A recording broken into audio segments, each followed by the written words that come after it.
Hello, my name is Lynna.Tanana, and I'm part of the Rock and Ranchers 4-H group. I've been in 4-H 6 years, and I really struggled when it came time to choose a presentation topic.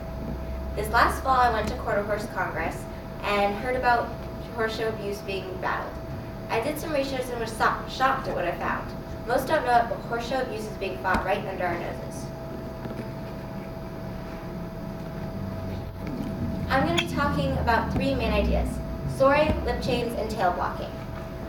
Before I really get into this, let's talk about why people do this. Winning. It's all about the points and the money. More points equal more money, and that also means the horse is more valuable, and then if someone wants a foal from that horse, the foal won't have the grand champion bloodlines the foal has, won't be from genes, they'll be from abuse. The people that do this, they're not necessarily evil people. They just want results, and they're not going to travel cross country to where they board their horse and have it trained to find out what gets results. We don't see a lot of this up here in Alaska because we have home-trained horses, and this normally happens at a national level. Soaring. Soaring is when people cause harm to Tennessee walking horses' hooves. This can be done multiple different ways, and I'll get to that. The acts of soaring kind of fell apart, so when I started this presentation, I thought soaring was illegal. And soaring has been illegal. Under the Horse Protection Act, soaring has been legal for the past 40 years.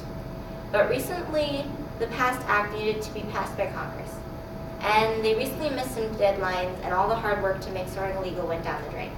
With new administration in the White House and a new president, all the work for this will have to be started from scratch.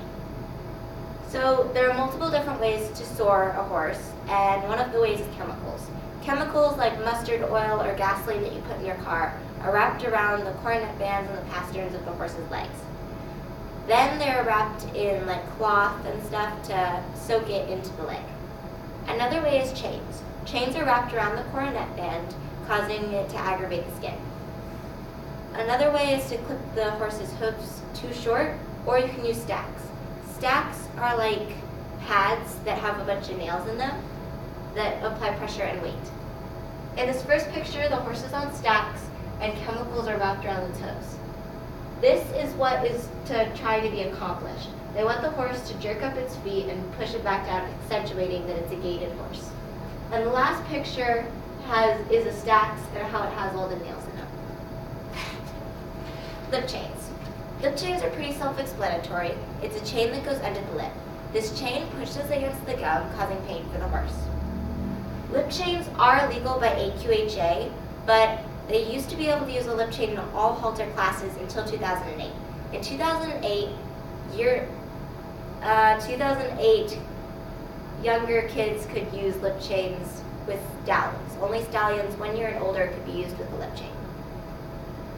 Then in 2012, amateurs and youth showing older mares or geldings or yearlings could also use lip chain. January 1st, 2016, lip chains were banned from all halter pens. This first picture is a chain, and the second picture is when a horse rejects the lip chain. It pulls back, causing the chain to rip across its gum, causing it to pull back even more, and it gets popped, and now we have a horse freaking out in a show ring with a bunch of other horses. The last picture is where the lip chain sits. It pushes right up against the gum, right under the lip. Tail blocking. Tail blocking is when a substance is injected into the tail. This substance is normally grain alcohol, and the grain alcohol can spread or other nerves can get damaged because of infection. The grain alcohol decodes the coating on the tail, causing it not to conduct impulses so the horse can't move its tail. Sometimes judges can accidentally encourage this. A judge can dock you if your horse switches its tail because it's a sign of resistance.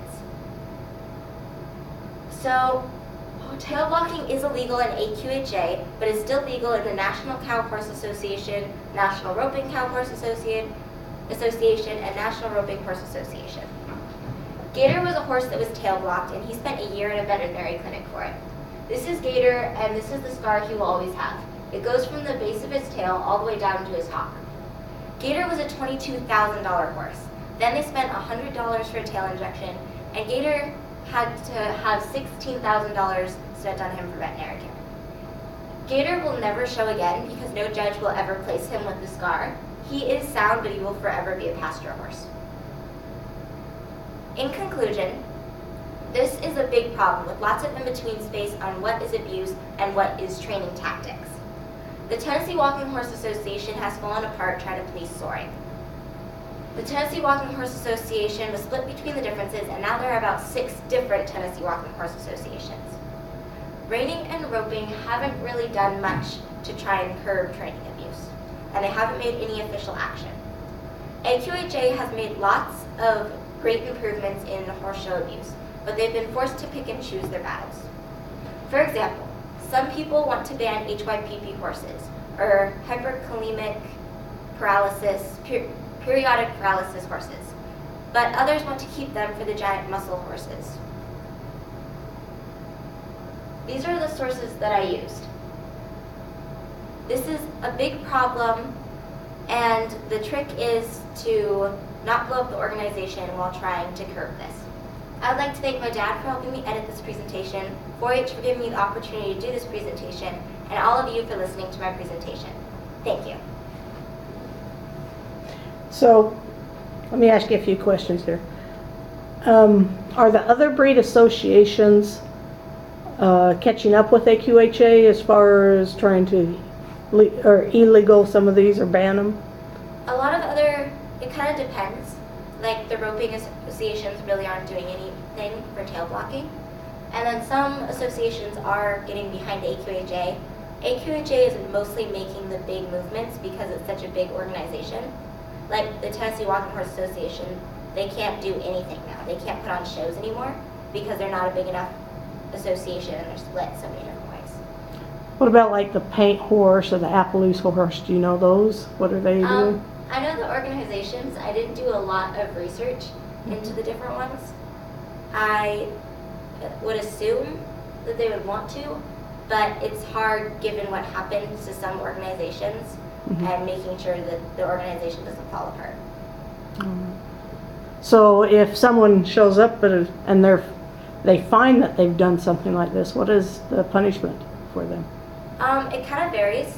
So a lot of these, you'll, at least when they're illegal, you will be thrown in the show, and normally thrown in the show, and then I'm pretty sure you can get, the trainer will get revoked from training, and so they won't be a registered trainer anymore if they did this. So I don't know with owners, if an owner would do this, I don't think they would be classified into the organization anymore. Okay. And you said you went to Quarter Horse Congress, which gave you the idea. Did you see some of this happening at Quarter Horse Congress? I didn't see any of these ones because they're all but soaring. That's normally done with Tennessee Walking Horses. They're all legal, but like there was a lot of heavy spurring. But then people can just say, well, my horse doesn't have scars from this, so it doesn't count as abuse, even if they're using belly bands. So I saw a lot of heavy spurring. Okay. All right. Thank you. Thank you.